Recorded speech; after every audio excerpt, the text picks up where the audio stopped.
Take if covering the last two financial years that then overlap into the election, it's anything between 30 billion to 40 billion Kenyan shillings. Thank you. Now, being an economist, I'm sure you're very much conversant with the conditions set up on borrowing. How would you secure those loans? Because the commissioners become employees of the institution. The institution is not a trading entity. How do you intend to secure those loans if you come to the last resort of borrowing? Dr. Abdallah, this can only be done, if it should be done, this can only be done with the National Treasury in the lead of this process. Okay. Yeah. Again, you did inform this panel through our panelist Kimoli that many a times the donors don't give the money, but they support the purchase maybe of the product or the services required for the election process. Am I right? Yes. Now, is that correct? Yes. It's correct. So that means the donors have got the mandate and the moral obligation to do the due diligence of the products, which many a times come from their country of origin. If it comes from the country of origin, yes, they have to do the due diligence. So when scandals like the Chicken Gate comes out, are the donors equally responsible and accountable for such things, or is it only the IEBC locally here?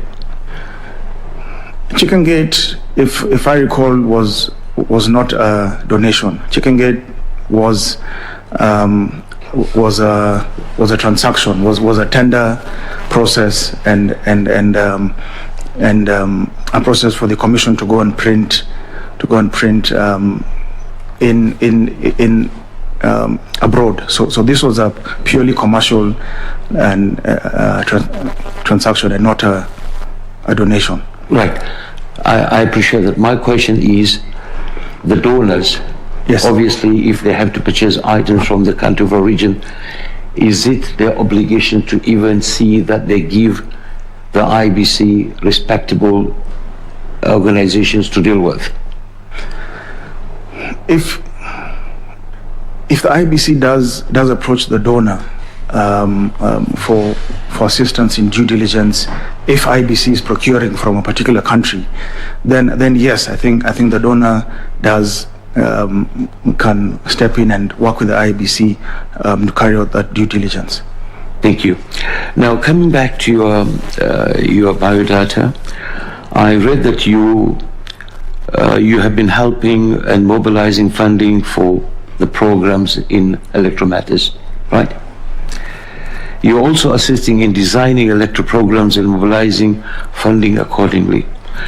Please tell this panel as to what the SAID programs were all about and which areas were they or do they normally cover? Thank you. One is in the area of electoral observation. So I've been involved in designing and supporting the civil society to put together teams that would observe the elections. Of course, these are accredited observers by the Electoral Commission. Another program that I've been involved in designing around elections would be on voter education. Voter education is IEBC's mandate. They come up with the manuals for this, but I've been involved in programs that bring together different entities, state and non-state, mostly non-state, that would work with the IEBC, again approved by the IEBC, to carry out voter education in the country. I think I'll give those two as examples. Thank you. And are you satisfied on the results of your programs and funding? Yes, by and large, Dr. Abdallah, in in the years that I've been involved in elections program, I am satisfied with the part of the work that we have supported or that I have been involved in supporting throughout my career. Definitely there's a lot of areas of improvement, and I think following every election, an evaluation must take place, and we pick lessons from what we have done in the past, together with other stakeholders, and use those lessons to improve what we need to do for the next election and throughout the cycle. I'm sure all the Kenyans can hear you and happy about that. One of the donors is happy on returns on the investments. Those are the comments. That's good. Now, I believe the funding you've been referring to is not from you as an individual, but from the embassies or the institutions you have been working for. Yes. Can we confirm that? Yes, it is. Right. We thank you for the efforts you've been doing here. Now, Mr. Osende, if you are appointed as a commissioner of the IEBC, will you be able to use your expertise and connection to do such programs and engage donors to raise the funding for IEBC? Definitely. Which of course has been a great challenge to IEBC. Definitely, Dr. Abdallah. I use my 13 years of working in the development partner sector to be able to help the IEBC raise further support in the areas that development partners are allowed to and are able to work with the IEBC for. Yes, I will use that network, I will use that knowledge, and I will use that experience to assist the IEBC. That's called patriotism, which we are grateful for. Mr. Osende, ethical and responsible decisions making in the Commission and its Secretariat is crucial for ensuring credible elections management body. What are some of the measures that can be put in place to ensure that the decisions making process in the commissions are ethical? Thank you, Dr. Abdallah. I think to ensure that decision-making processes in the Electoral Commission are ethical, one, of course, would be to ensure that the law is followed in terms of the decision-making process. The electoral space has a lot of laws, policies, and statutes that govern it, and it's. If you miss out on one step, then it's easy to be called out for that. So I think for an ethical process, I would ensure that takes place. But two, there are internal policies and procedures that the IEBC has in place for different things, and whether it's a human resource, whether it's procurement, and whether it's any other policy that they have, would be just to ensure that there's an adherence to these policies. Three would be to keep stakeholders and the public informed at every stage of the decision-making process. I think one of the key things that we have lacked in the past, and that has not helped when it comes to, or rather has made the Commission sometimes lose trust, is because people don't know. And not just us as the public, but even those who are part of the electoral process. The electoral process is not just the IEBC. There are very many other players and stakeholders. Keeping them informed, keeping them part of the process, and informing the public, I think, helps in the ethical decision-making process of the Commission. Yes, Mr. Osende, I appreciate that, and for we've heard it from many that the procurement process has been the elephant in the room for IEBC. How do you tackle that? Because you're going to be one among the seven, and how do you inform the public about this situation? Because in an institution like that, it's the chairperson who talks. How do you do that?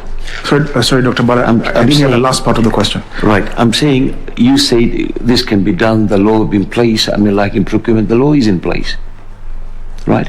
But of course, I'm sure you saw the drama between the CEO and this last time. Yes. As an individual, all your expertise, where you worked with this embassy, ethical is an issue, and you have interacted with these people. How would you do it as an individual? the procurement. to see that the law is being followed. So to avoid this bad publicity. Yeah, I do agree with you that it's been there have been some challenges in the past that have been highlighted in the public domain on procurement, including the clashes we've seen between the commission and the staff. Procurement is dicey, and again, like you said, some aspects of it are not seen by the public. For me, as an individual, if I was a commissioner, I think from the onset of joining the commission, it would be prudent to make it clear to my fellow commissioners and to the CEO and the secretariat that part of our work really is that we must be above board. I think for me that constant reminder and that constant demand for us to have an above board process in procurement would be the first step that I would take as an individual. Of course, the law is there, the policies are there, and we've seen sometimes these are abetted, but I would also then ensure that we involve any other key public agency that may need to be involved for accountability.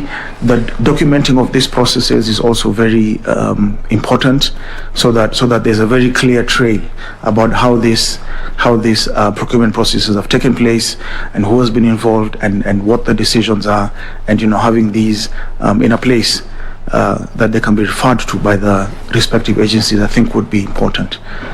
Thank you, Mr. Sen, and all the best. Thank you, Dr. Madam Chair. Thank you, Dr. Abdallah. I'll now ask Mr. Gideon Solonka to ask you some questions. Mr. Osendo. Yes, Mr. Solonka.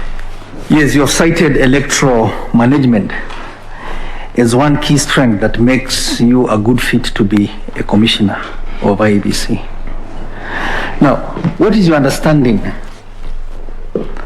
of elections management from a Kenyan perspective?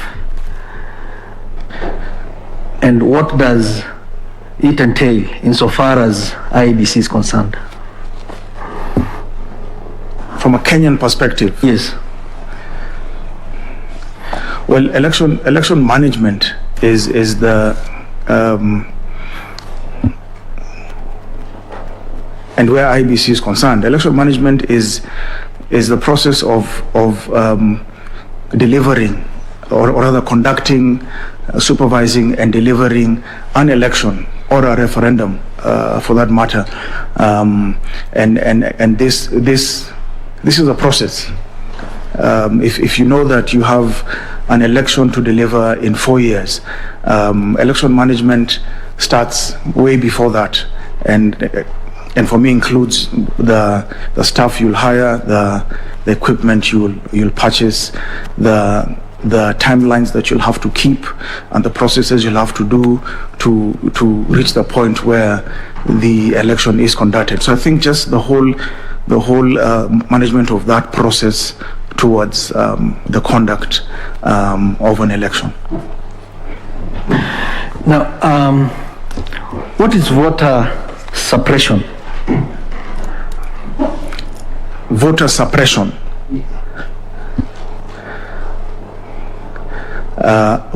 Voter suppression is when a voter's rights are curtailed, or if a voter is unable to exercise their rights or their provided rights. I think that is voter suppression, the curtailing or the inhibiting of a voter to exercise their rights. Okay, and how is it perpetrated or executed? One, if it's not easy for one to register as a voter, I think that is one example of voter suppression. So if if one is unable to have a straightforward process where they can go in and register and be included in the voter register, that would be a voter suppression. Two would be the inability of the voter to vote. If a registered voter is unable to cast their ballot, and this can be in many ways. They probably cannot reach the center because of an obstacle that has been placed. They've probably been intimidated from exercising that right to vote. I think those would be some examples of voter suppression. Give me more.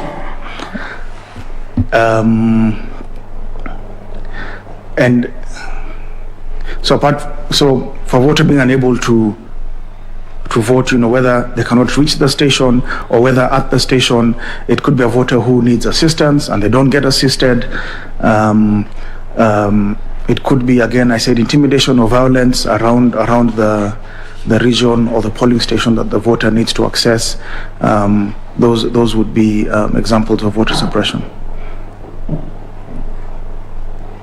What is gerrymandering as a form of voter suppression? Gerrymandering. I know I've seen that term many times, Mr. Solonka. It's one of those terms that if you ask to define, I'm not sure I can define it. I'm not sure I can define that term, Mr. Solonka. Okay. And how can IEBC deal with voter suppression? IEBC works with different agencies that can assist it in ensuring that you don't have voter suppression. Some of the examples I gave around accessing a polling station would need the partnership and cooperation of the security agencies, which IEBC continuously does partner with. I think that would be one. Two, ensuring that within a polling station, voters are able to vote, including those who need assistance. I think IEBC does that and needs to continue to do so to ensure that those who need assistance can be assisted. Thank you. Now, political party nomination primaries are often perceived as disorganized, marred with technical difficulties, and surrounded by persistent rumors of fraud and manipulation of results. Supposing you become the commissioner of IEBC, what will you do to address this? One is that political parties are independent entities that are supposed to carry out their party primaries and provide the IEBC with a list of candidates.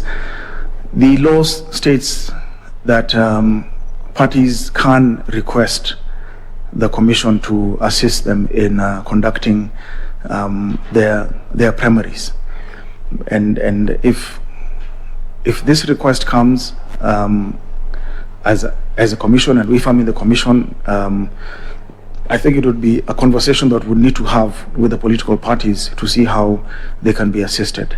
But beyond that, I don't think unless requested, I don't think the Electoral Commission has a very clear or cut out mandate to deal with what you have called the chaos that we see in party primaries. Are you saying that we do not have laws that address party nominations? We do have. Which are these? I think the Political Parties Act is a main a law that covers party nominations. The Elections Act also does mention aspects of party primaries.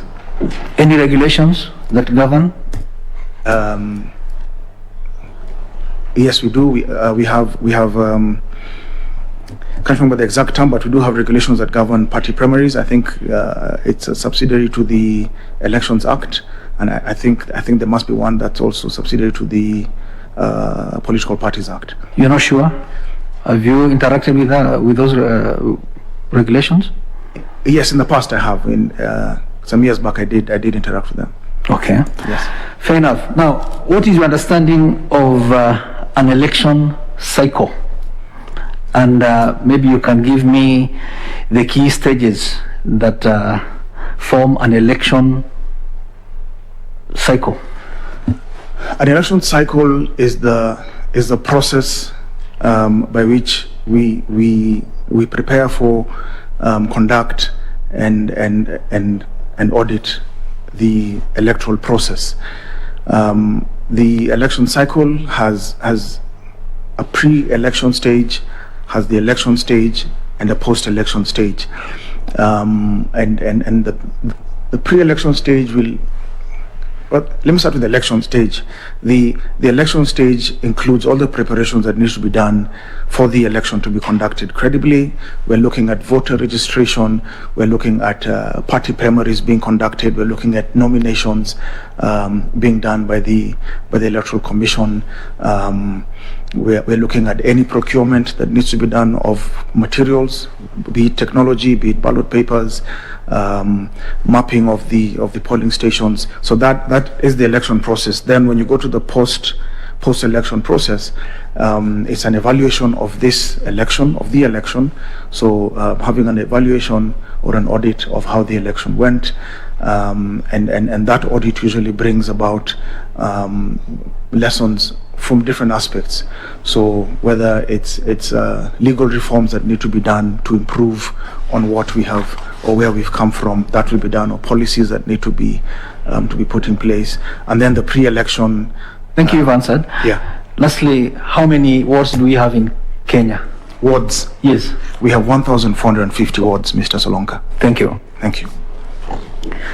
Thank you, Mr. Solonka. I'll now ask Madam Elizabeth Mayo to ask a few questions. Once more, good morning, Mr. Sendo. Good morning, Madam Mayo. Okay, during when you were giving us your introductory remark, you actually indicated that you have a lot of passion in governance, I'm right? Yes. Issues of politics. Yes. And what I'm interested in is that you have also passion in electoral process. Yes. Yeah?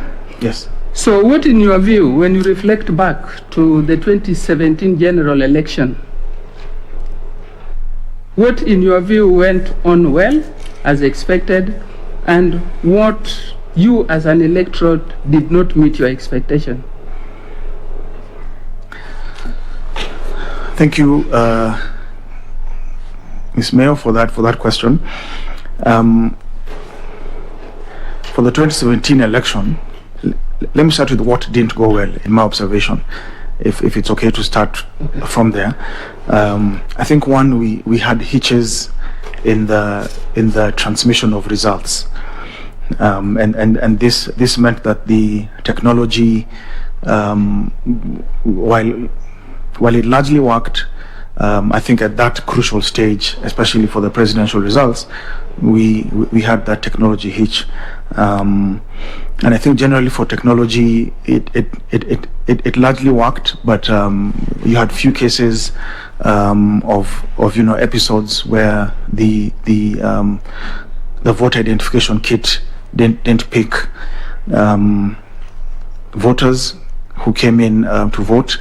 I think you had some episodes even during the biometric voter registration stage that also didn't work for some people, but those were minimal and episodes. But I think technology had hitches that didn't work. Two, I think there wasn't good and adequate and timely communication, especially public communication, coming out in the months or even the year preceding the election, and that builds up into a lot of mistrust, a lot of reactive or reactionary kind of processes by the commission whenever questions are asked to them. You had very delayed legal reforms taking place. In addition to delayed legal reforms, I think you had some court cases or some litigation that was taking place that had a bearing on the election, that were being decided quite late in the day, which sometimes can be a distraction for the commission. But also the appointment of commissioners 8 months or 7 months to the election, I think doesn't give the commissioners time to just come in and settle and be able to acclimatize and get into the rhythm of working. So for me, those are some of the points of what I think didn't work well. What worked well? On election day, I observed the election and I monitored it, and I had teams around and I was following what other observers are doing. I think the logistics of the election were done very well, and I think this is because of IEBC's experience in this and the ability to get sensitive election material, equipment to all the corners of this country and in a timely manner, to distribute them the day before to each of the polling stations and have teams organized around that. And then on election day to administer the election and ensure that up to over 10 million voters are able to exercise their right to vote. For me, that is really one thing that in my view, one important thing and one big thing that I think was done well. Okay, thank you. You have mentioned that it's like technology had a hitch, and actually it did not work well for us during 2017 election. Yes. So in your view, do you recommend that IEBC should enhance the technology they have now, or we should go to manual when we are going for election in 2022? I think IEBC should enhance and enhance here being probably just ensure that what we have is checked and improved. But yes, a bit of enhancement, because if you go back to manual, manual processes, while they're done in many other countries, I think in Kenya there's still a lot of mistrust for a manual process. So in my view, I wouldn't go back to manual, but I would still see how to ensure that the technology works better. Okay. Yes. Okay, still on 2017, I believe you are aware you are here because there's something that happened in 2017 that created an opportunity for you to be here today. You are aware? Yes, I believe so. Yes, I am. Kindly tell us what happened. I'm here today because 4 commissioners resigned from the commission after the 2017 elections. Okay. Yes. So 4 commissioners resigned in a half. Yes. And because of that, there is an opportunity for you now to compete for those 4 positions. Yes. So what, in your view, do you think created such a scenario? Of the 4 resigning? The 2017 elections was a high stakes election. Let me start from there. I think any election where you have an incumbent seeking re-election, the world over, is immediately a high stakes election. And 2, you had a situation within the commission where there was, in my view, a lot of mistrust amongst commissioners, and between the commissioners and the staff. I think that environment didn't augur well for the management of the election. But of course, the circumstances we found ourselves in after the election, from my own, outside looking in, you had a very tense period. You had an election that was petitioned in the Supreme Court, a presidential election that was petitioned in the Supreme Court, nullified after that, and the political temperatures were very high.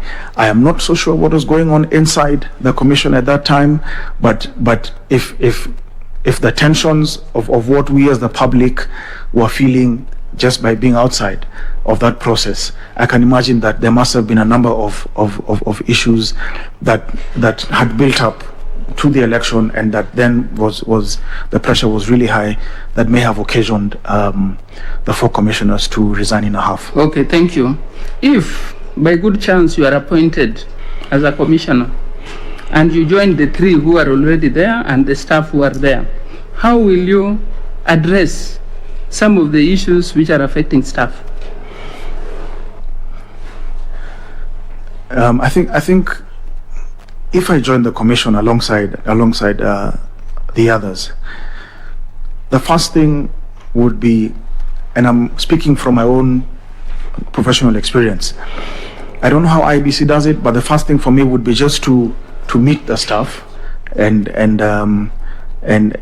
check if they've got a process where they're able to express their grievances, or to give if they're able to give feedback about their own welfare and how and their working environment. If there's a safe space for them to do that, and if there isn't, because I'm not aware whether there is one or not. I think for me in my work over the last 20 or so years I've worked, that safe space for staff to be able to feedback, for staff to be able to appraise horizontally and vertically, is really one thing that I would want to see put in place, because it allows them to ventilate, and allows the management and the commissioners to be able to step back and see how can they ensure that staff welfare is important. Because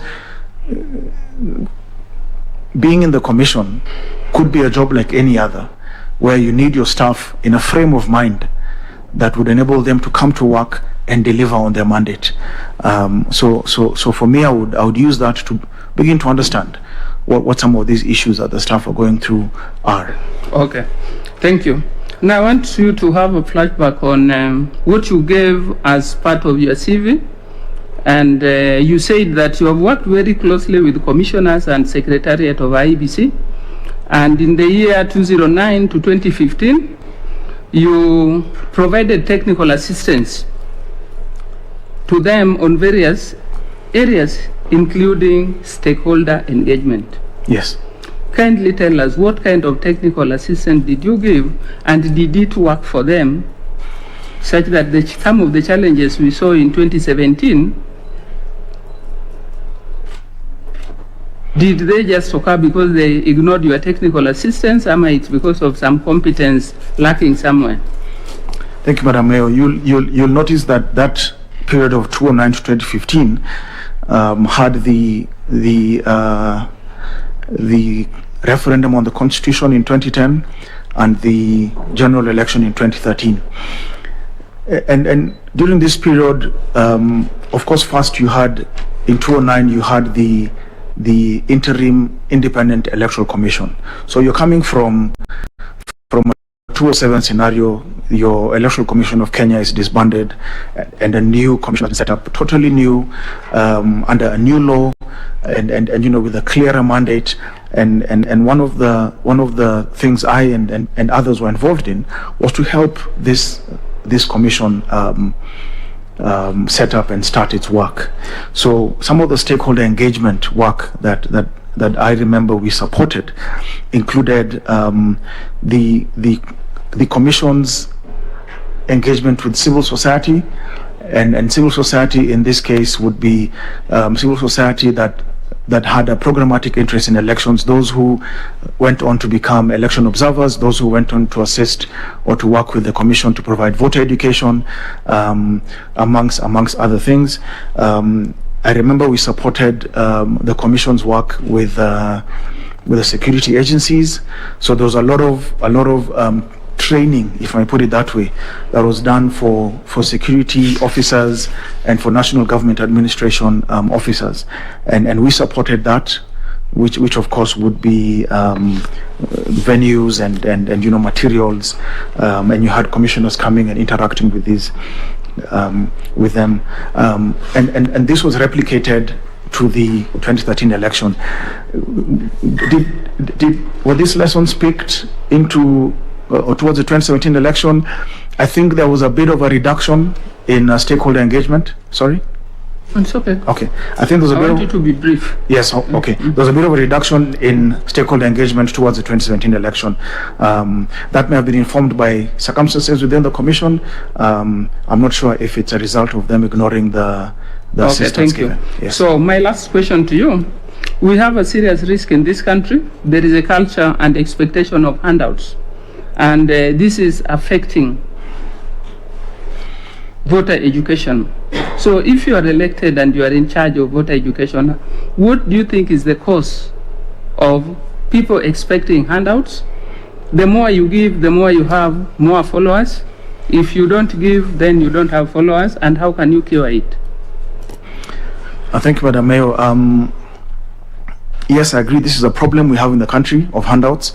It finds a situation where Kenyans are in a very difficult economic space, and politicians are very much aware of this, and are able to take advantage of the fact that a lot of Kenyans will receive these funds or these handouts given to them. This has been perpetuated over time because we've not had a framework to discourage this practice.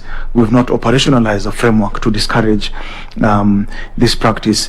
If I do get appointed as commissioner, I would of course take a keen interest in what I am already seeing taking place, and that is the operationalization of the Election Campaign Finance Act.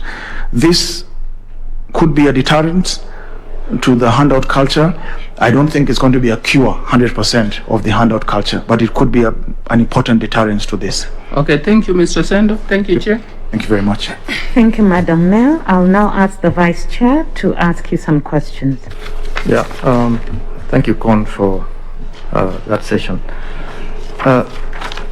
You have been in the governance area for quite some time, almost 2 decades. Is it almost 2 decades? Yes, almost 2 decades. Almost 2 decades. About 2 decades, yes. About 2 decades. Okay. Now, and you have been observing, I'm very sure, our challenges in this country in terms of governance. Now, what would you say when it comes to electoral democracy and governance? What did you say are our key challenges? How come, despite all these years, with the resources Kenya has put into laws, I think we have the most elaborate laws in this region when it comes to electoral management, policies, regulations, and all. How come year after, and then a very good constitution, how come year after year, I mean, every 5 years, every major electoral period, we have problems? And some of these problems actually threaten the existence of the nation. And this has become episodic, that every other 5 years, just before the elections, people start thinking of packing and leaving the country because you don't know what will happen next. What is the problem? What is the problem? What are the challenges? Is it the way we act or conduct our affairs? You just please highlight some of what you see as challenges, and then how do we deal with these challenges? How can we resolve these things? Because even the electoral bodies have been changed over time. We have appointed commissioners upon commissioners. It doesn't stop. What is the challenge? Thank you, Mr. Vice Chair.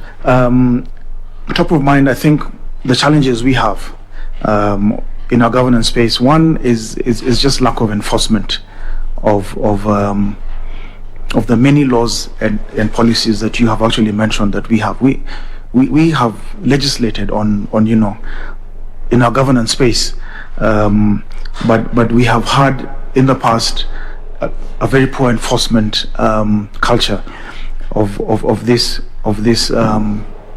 laws and policies, and so you see a lot of things being done that affect our governance, which don't go punished. A lot of these things are made to feel like they're normal. It breeds a lot of impunity. So you've got a lot of people, especially those in power, who know that there's some things that we will do and nobody will do anything about it. Or if something is going to be done about it, it'll just be a process which we can kill in the end. And even us, who are not in power, have our own level of impunity, and you see it on the streets when you're driving. When you're crossing the road, nobody bothers to look at the lights to see if pedestrians should stop or go, or cars should stop or go, and people just move. So there's a very huge culture of impunity, and it's because I don't see you getting punished for something, so I'm going to do it because you are not punished. So I won't be punished. And many times I even tell some traffic police, if I see them letting someone pass for something that they stopped me for, I ask them, why didn't you stop that one? So it's a culture of impunity that we have breeded because you've had a lack of enforcement. And of course, the bugbear of our governance has been corruption. And this has affected us in big ways, especially where we have had mismanagement, theft and corruption, and that reduces a lot of the resources that we may require to improve on our governance. Thank you. Now, if you are appointed, even before I go there, in your professional life, especially as a representative of the donor community, where you handle, it's about resources, it's about funding, it's about money. Have you ever faced a situation that challenges your integrity, that has challenged your integrity, or tested your integrity to the point that you almost fell prey to temptations to do the wrong thing?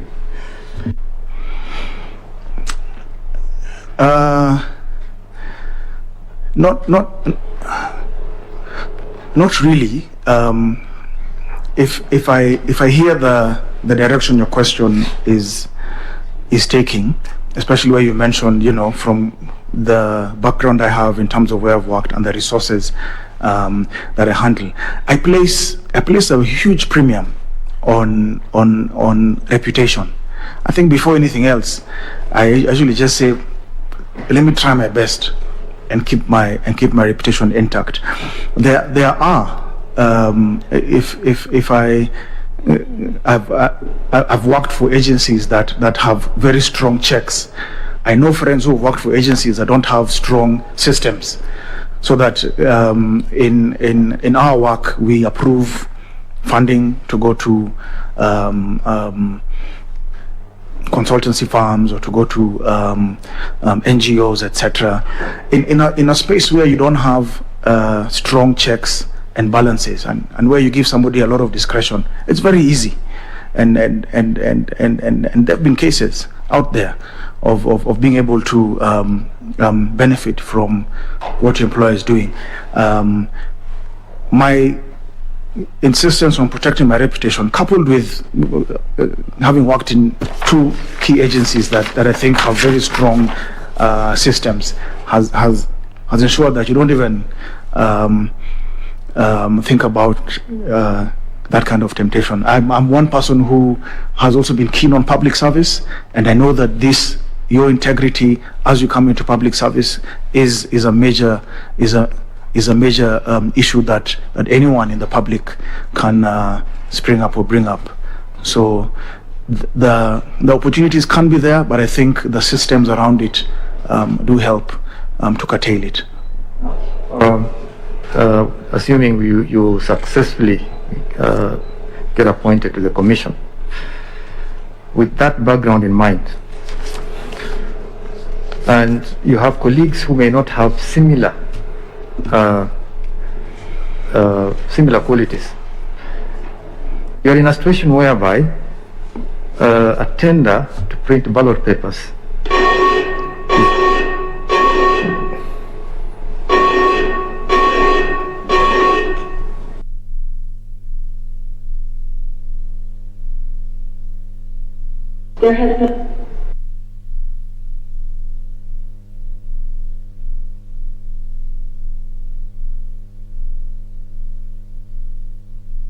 Sorry about that, Con.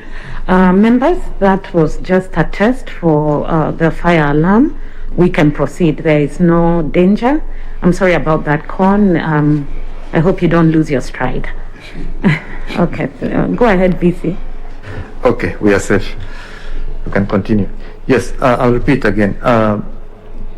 Yeah, what I was saying is going by just what you described of yourself or the way you see yourself, and you successfully are able to join the commission.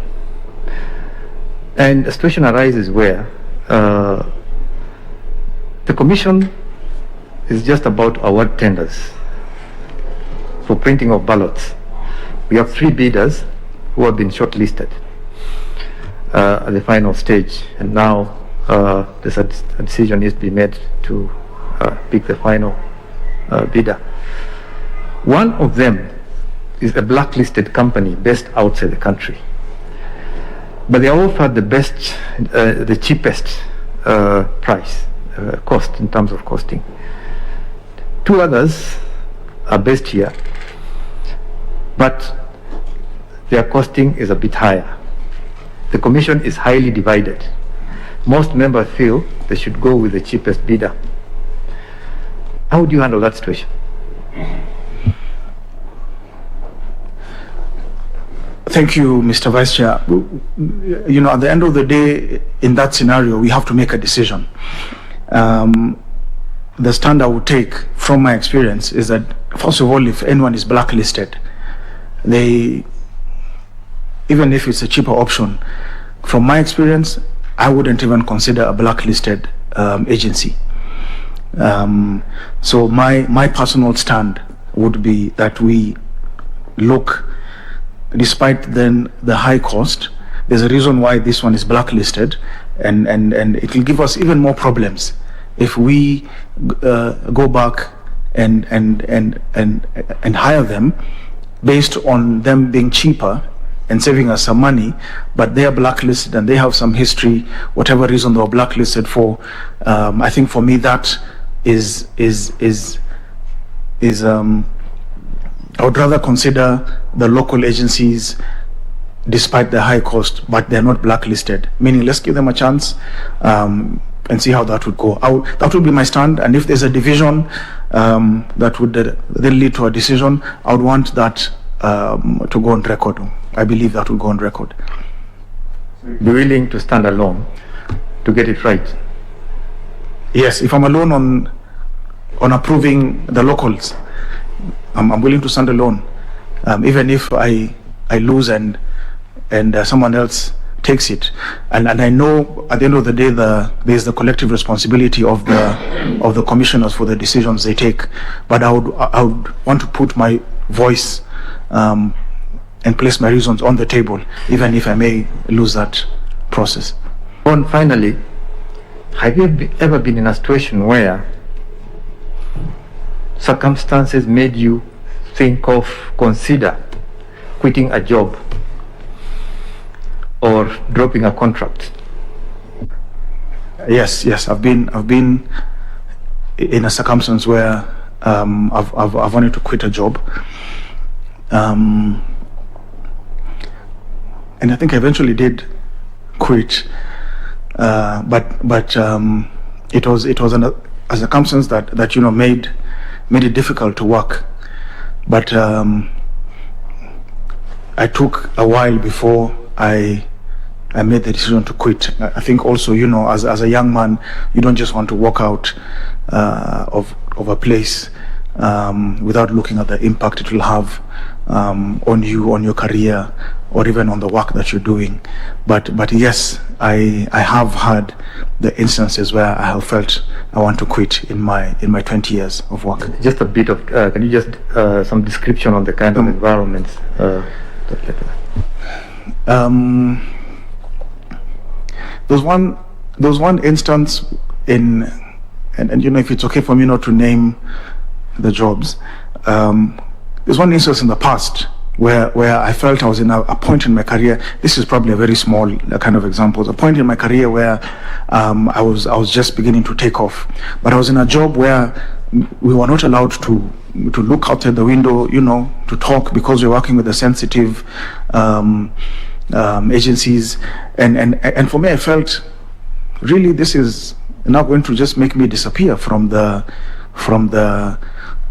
space I've been in for the years I was there. So I think for me that was one reason that I really took time to consider. I think about 6 months before I eventually found something else to do. But another example also really is about the manager that I had in one instance, and for me, it's an office I loved, but I had a very difficult manager, and I'd made the decision to leave.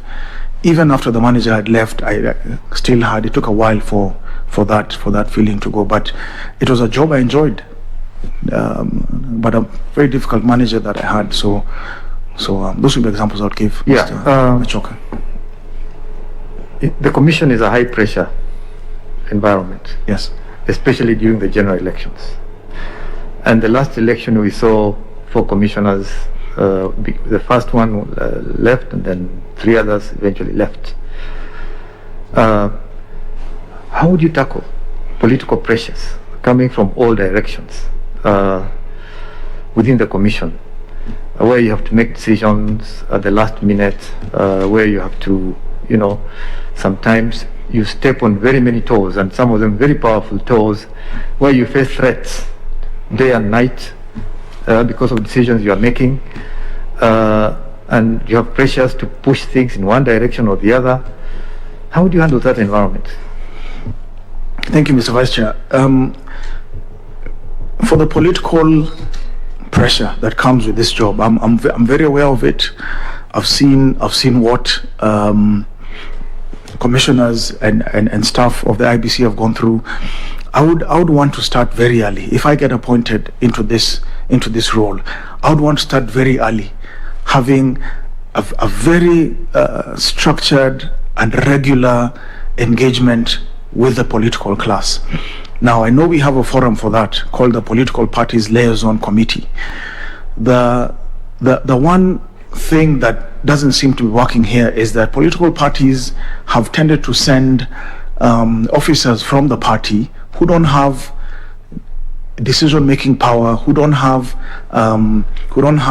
the role or office in the governance of those parties to come in and interact and make decisions. So you find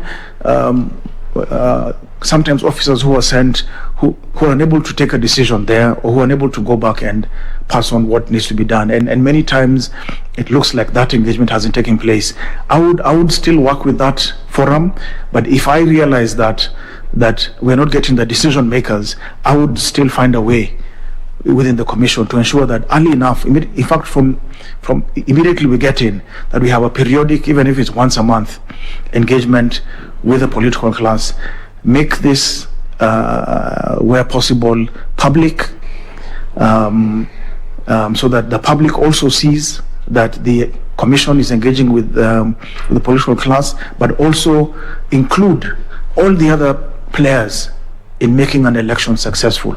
Many times the pressure is on IEBC because we have been made to believe that they are the only ones who are delivering that election. You've got the interior, you've got the police, you've got the National Registration Bureau, you've got the media, you've got the civil society. If there can be a regular forum where we all interact with the political class to see the timelines of the election through, to to peer review amongst ourselves, each person, whatever role that each person has, and where are we with this, and how can we help each other. I think this can dissipate even 40 or 50% of the pressure that builds within the Commission. Thank you, Con. Thank you, Mr. Vice Chair. Thank you, Vice Chair. And now I'll ask Reverend Father Mutia to ask his questions. Thank you, Chair. Mr. Kon, I would want to take a moment with you and ask you a follow-up question from what my sister, Madam Mayor, from where she left. You've been working in very strong and big institutions, and you've informed the decision making in those institutions. Why would you want to move from playing such key role as engaging in funding of our electoral processes and the like, to come and become just a commissioner? Thank you.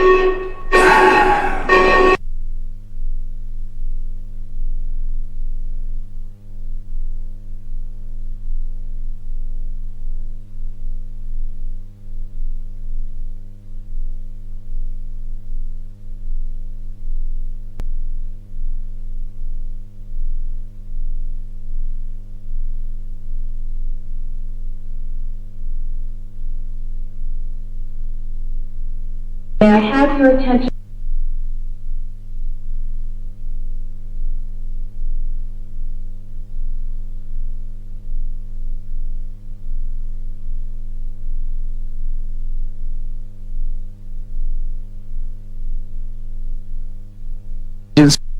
I currently have a very good job, I must say that, at the British High Commission.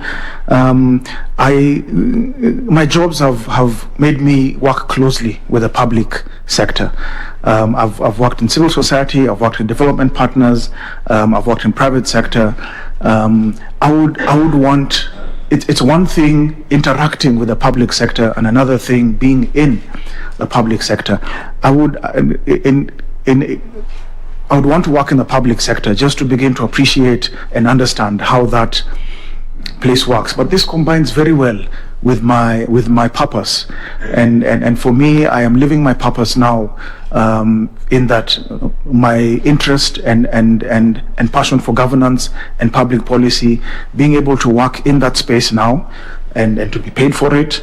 I think getting into the commission still keeps me within my purpose of working in a very important part of governance and public policy and the political space in the country. So I'm ready and willing, if I do get appointed, to make that move. But even if I don't, I will continue to work in the space of electoral management from where I am. Thank you. In your application, you said you had immense experience in anti-corruption, integrity, and good governance. Yes. Allow me to ask you just a simple question. Have you ever handled a corruption issue? Handle a corruption issue?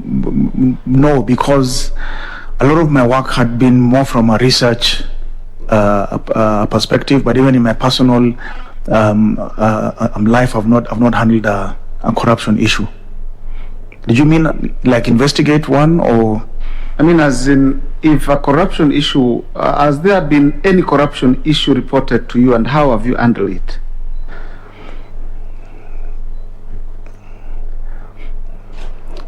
When I worked for Transparency International, my first job between 2003 and 2006, we would get people writing to us with corruption reporting that they have encountered, and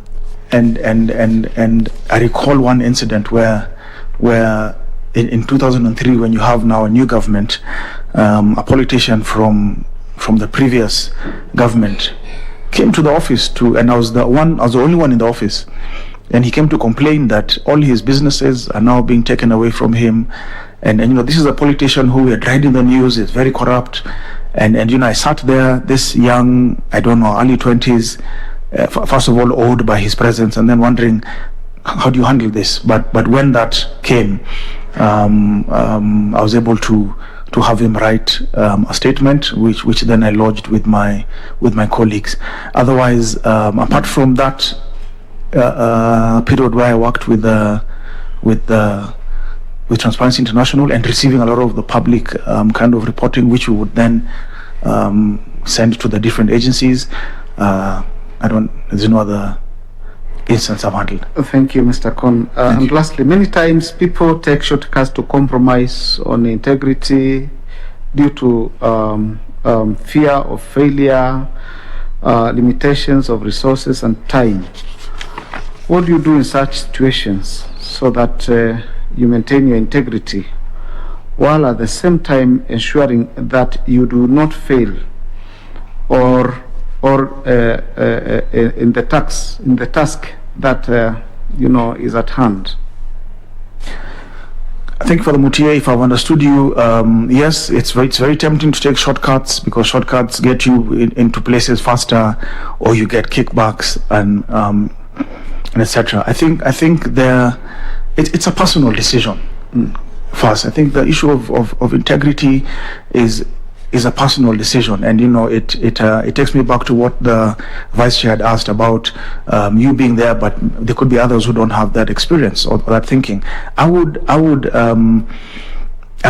still maintain my personal integrity and be able to just say that let's take the route, let's take the long route if we have to, but let this long route be one that then puts me and us as a team and us as a commission in the right standing, because this job as an electoral commissioner is probably one of the most sensitive in the public sector, and anything small can dent or will dent our reputation as a commission, but at the same time then it blinds the people from seeing the good work that you may be doing out there. So for me, it's a combination of both a personal decision but also some kind of a rallying call to the consequences of this that you can discuss with your team. Mm-hmm. Yeah. So according to you, there shouldn't be any failure? No. There's I mean, we fail many times in the work that we do, in the teams that we work with, but it's how we pick ourselves up if we fail somewhere that matters. Thank you, Mr. Kon. Thank you, Chair. Thank you, Father. Thank you, Father.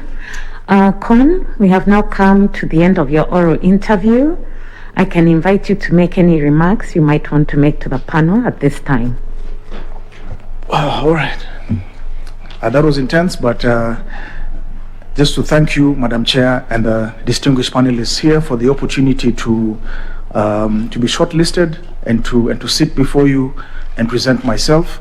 It's not an easy task that you have before you, but also for us as candidates, it's taken time to prepare and a lot of guts to sit before you. So to thank you very much for that opportunity. I don't really have a question. It's maybe on timelines. I don't know if you have a timeline between when we are done with the interviews on 22nd to when you want to submit. Is there a timeline that you have, that you know? At this time, I can't confirm we have one. We could maybe reach a decision in a very short time, or we'll take the time we need to reach the right decision. Okay. Thank you once more, Kon, for expressing an interest to serve as a member of IEBC. And on behalf of ourselves and other Kenyans, we do appreciate you doing that. We request a member of the Secretariat to escort you. Please ensure you get your original certificates and have a good rest of the day. Thank you very much. Thank you. We'll now take a break and resume at 11:30 for the next interview. Just.